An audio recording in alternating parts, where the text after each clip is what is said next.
What if everything you learned about money's history is a carefully crafted lie?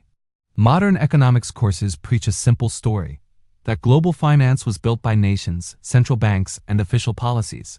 But that's a comforting fiction. The true narrative is far more intriguing and deeply rooted in human connection.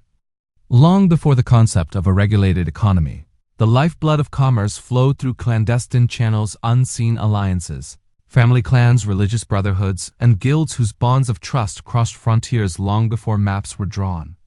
The original worldwide economic engine didn't operate on legislation. It operated on loyalty, and frequently, it operated in secrecy. Trust was the first currency. To grasp why these webs formed, you must envision an era that seems alien to our own. A time with no federal reserves, no trading floors, no account guarantees, and a chaotic mix of coinage. Where the worth of your currency could be halved by a ruler's decree. Where moving goods across continents was a wager against bandits, tempests, and deceit. Where transmitting value over a frontier demanded a faith no crown could provide. This wasn't merely uncertain, it was fiscal chaos. And within that void, reputation not statute became the bedrock of international trade. If you were part of a collective with common customs, language, and unspoken rules, your capital could journey securely for thousands of miles. If you were an outsider, you were vulnerable. This is why the pioneering worldwide economic frameworks were not erected by empires. They were erected by people.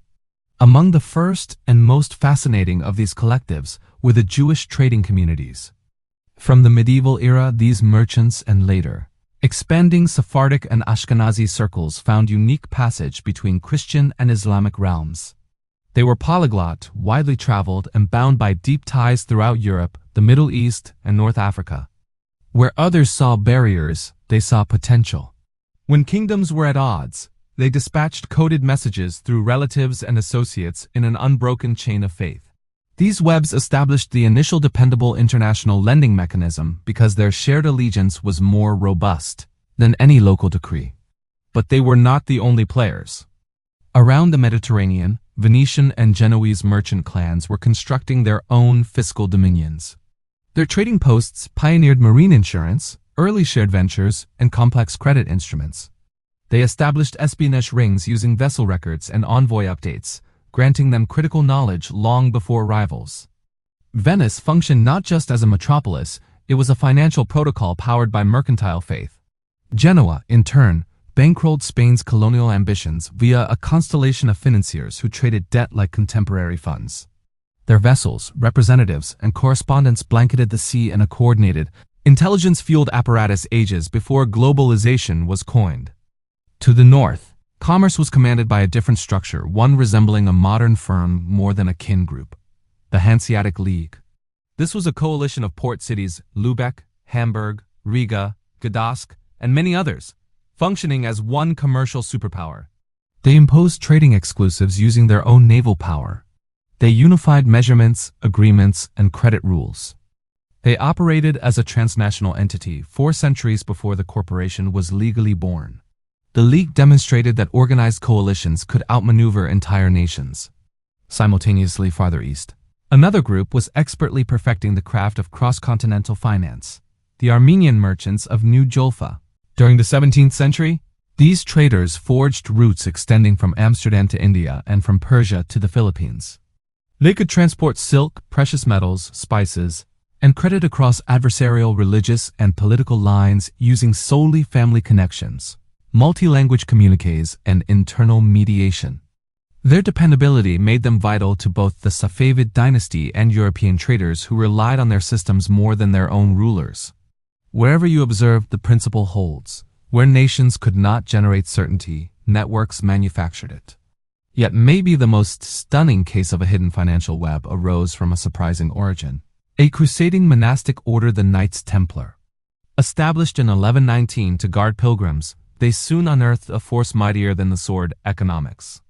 The Templars erected fortified strongholds across Europe and the Holy Land.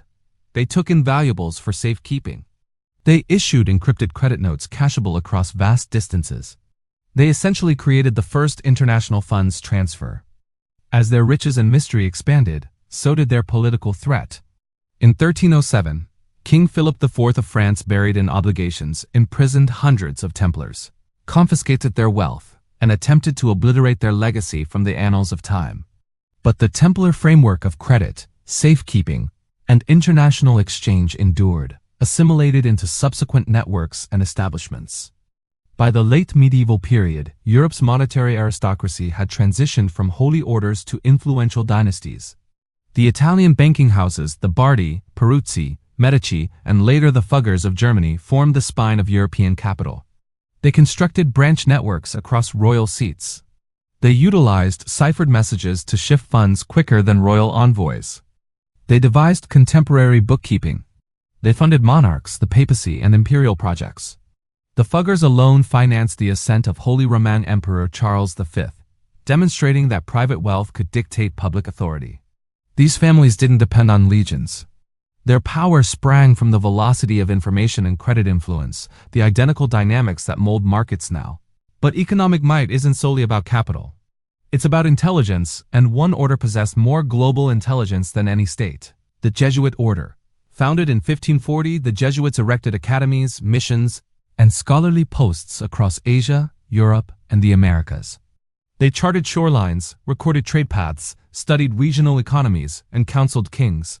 They weren't financiers, but they governed the information streams that merchants and rulers required.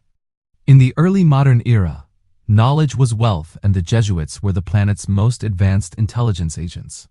As Europe approached the Age of Reason, another web surfaced, this one concealed behind emblems, ceremonies, and a vow of silence. The Freemasons. Their lodges turned into gathering spots for merchants, bankers, scholars, statesmen, and insurgents. At a time when communication was sluggish and administrations were often venal, a Masonic signal could ensure confidence more effectively than any court. Numerous pioneering industrialists and central bankers belonged to these groups because they offered a structured, principled space for elites to cooperate across boundaries. If this sounds like the foundation of contemporary finance, it is. But the ultimate, defining evolution arrived with one dynasty whose network grew mightier than many countries: the Rothschilds. The Rothschilds didn't conceive international finance, they optimized it. While prior webs depended on slow wagons, vulnerable letters, and seasonal paths, the Rothschilds constructed the swiftest private courier network in Europe. Quicker than Royal Mail, quicker than military scouts, occasionally quicker than state spy agencies. When events unfolded, the Rothschilds knew first. And in high finance, information isn't just advantage, it's profit. By positioning each son in a different European capital, London, Paris, Frankfurt, Vienna, Naples, they engineered a synchronized multi-city banking mechanism linked by encrypted letters, trusted messengers, and profound familial trust. They were the apex of everything earlier networks had learned: spread out risk, move intelligence quicker than competitors, guard your secrets, and cement trust through blood. They weren't sorcerers. They weren't shadow rulers. They were simply executing the networked game better than any other player. They funded governments that were hostile. They moved capital across borders that were formally at war. They steadied monies, financed railroads, and built the veins of the modern economy. And because their communication web outpaced the press, diplomats, and armies, they frequently shifted markets before anyone else even understood what had occurred. The Rothschilds were not the dawn of private finance. They were the last magnificent manifestation of a realm where personal networks governed it. Because as the 1800s progressed, the state finally began to close the gap. Public bodies, central banks, bourses, clearinghouses, national debt markets appeared as administrations sought to harness the strength of private webs. But even as these structures grew, the networks didn't vanish. They just fused with the new design of the contemporary world. And that leads us to today, a world that appears, on the surface, managed and controlled. We act as if today's financial architecture runs on rules, openness, ledgers, and interest rates. We suppose that central banks command the money stream, governments command investment flows, and watchdogs command hazard. But behind that glossy facade, the ancient mechanism remains. Modern parallel banking, the trillions in value circulating beyond formal oversight, bears a striking resemblance to the off-record dealings of the Venetian and Genoese houses. Eurodollar markets, where U.S. currency is used beyond American reach, operate almost identically to the cross-frontier credit nets of the Sephardic traders. Offshore financial hubs depend on confidence, privacy, and personal connections in ways the Templars would find familiar. Private investment nets, venture capital clubs, and elite business gatherings are the new Masonic lodges clusters of clout where agreements are struck discreetly and entry matters more than regulation. Global spy networks and multinational bodies act like modern Jesuit orders, gathering data across shores and molding policy away from public view.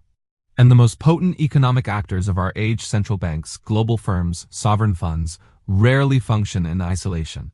They work through summits, pacts, private chats, coordination councils, and influencer circles that mirror the same frameworks medieval traders relied upon. The blueprint has evolved, the purpose has not.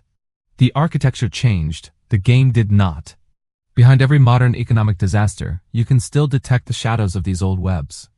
In the 2008 meltdown, the establishments crumbled, but the personal relationships between banks, regulators, and international investors determined who was rescued and who faltered.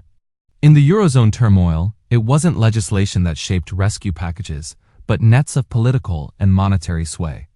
In the growth of offshore finance, long before overseers could respond, private meshes of attorneys, accountants, bankers, and corporate leaders engineered methods to shift capital across borders faster than governments could draft regulations. It's easy to view all this as a plot, but that misunderstands the core lesson. These networks aren't malevolent. They're fundamental. They exist because economic structures cannot operate without trust, intelligence, and coordination, and states, even now, find it difficult to supply these things at a global scale. When markets crash, when monies implode, when governments renege, it's not the legal code that mends stability. It's the networks, the emergency credit extensions, the private discussions, the hushed calls between individuals who trust one another more than they trust the establishment. That the lesson history repeats. Every major public financial body rests upon the base of a private network, and that network is where the genuine authority resides. The Knights Templar didn't just pioneer travelers' checks. The Jewish and Armenian diasporas didn't just bridge landmasses. The Italians didn't just invent double-entry bookkeeping. The Jesuits didn't just gather maps. The Masons didn't just host private dinners. The Hanseatic League didn't just control tariffs. The Rothschilds didn't just underwrite colonialism. They all assembled the neural network of our present global economy, a mesh of trust, leverage, communication, and sway that still moves quicker than laws, quicker than states, and often quicker than the markets themselves. And now the question echoes for us. What do we inhabit today, a structure of institutions or a structure of networks disguised as institutions? Because the profound reality is this: the more intricate the planet grows, the more precious trust becomes. And trust still travels through private channels long before it enters public frameworks. That is why, in every monetary emergency, those with entry to the correct webs endure, while those outside them bear the cost.